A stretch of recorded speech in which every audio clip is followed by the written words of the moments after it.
I think the thing that keeps me unapologetic is just having gone through a lot in life, really young, and having nothing to lose kind of puts you in a position where you're free.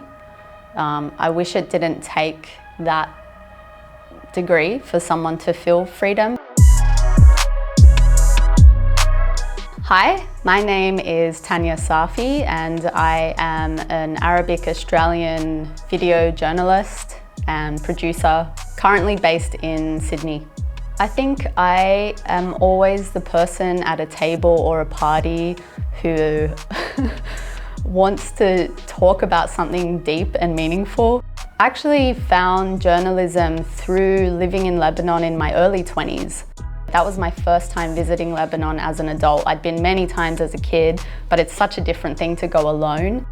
For me, knowing Arabic but not being fluent in it, it was very scary. I was about 21, I had tattoos up and down my body and like really short hair and all the visible attributes of being a very privileged city queer kid.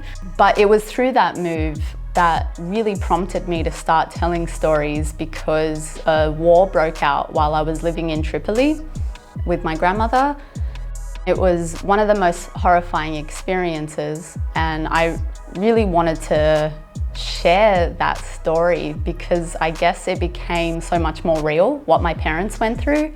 You can hear so many stories, and of course it hurts to hear, but to live through it or to see it through someone else's perspective is such a strong way of building empathy and understanding.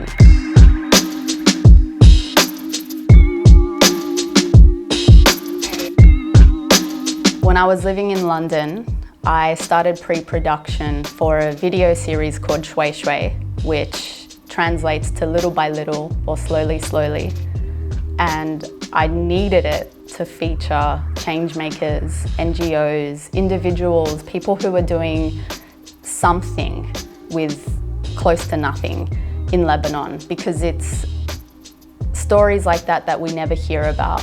You don't ever hear of legends like, Haven for Artists in Beirut who are working tirelessly to provide legal aid and housing and jobs for LGBTIQA people throughout Lebanon. You never hear about, Beta, who work with the animals, who house 1,000 stray dogs because no one else will. And so I took my camera, I took a microphone, I bought some little bits and pieces of gear and my partner, and we moved to Beirut to film this series. I named it Shway Shway because I love the thought that little by little it's small acts that make the world better.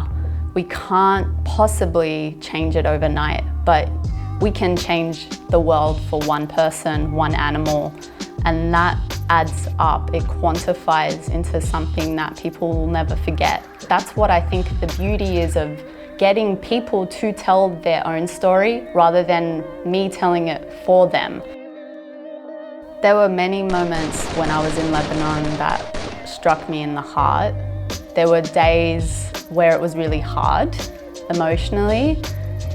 You always kind of have to distance yourself somewhat as a journalist and director.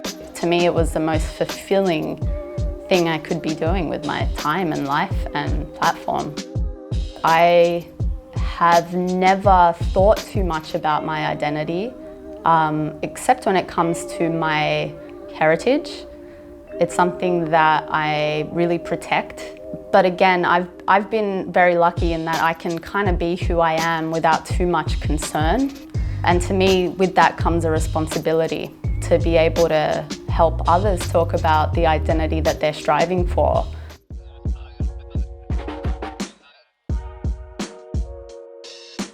Lockdown really highlighted how much we need to experience something before we really care. Because pandemics have existed long before the coronavirus. Travel restrictions have existed long before COVID-19. There are people all over the world who are stateless, who have never been able to leave their city because they were born in a refugee camp or settlement. And so that's their life forever. They'll never be able to work, to see their loved ones at home, or necessarily to even meet them. There are Palestinians in Gaza Strip who are struggling to survive every single day, who will never be able to leave. Lockdown provided a new kind of empathy. Fingers crossed it sticks.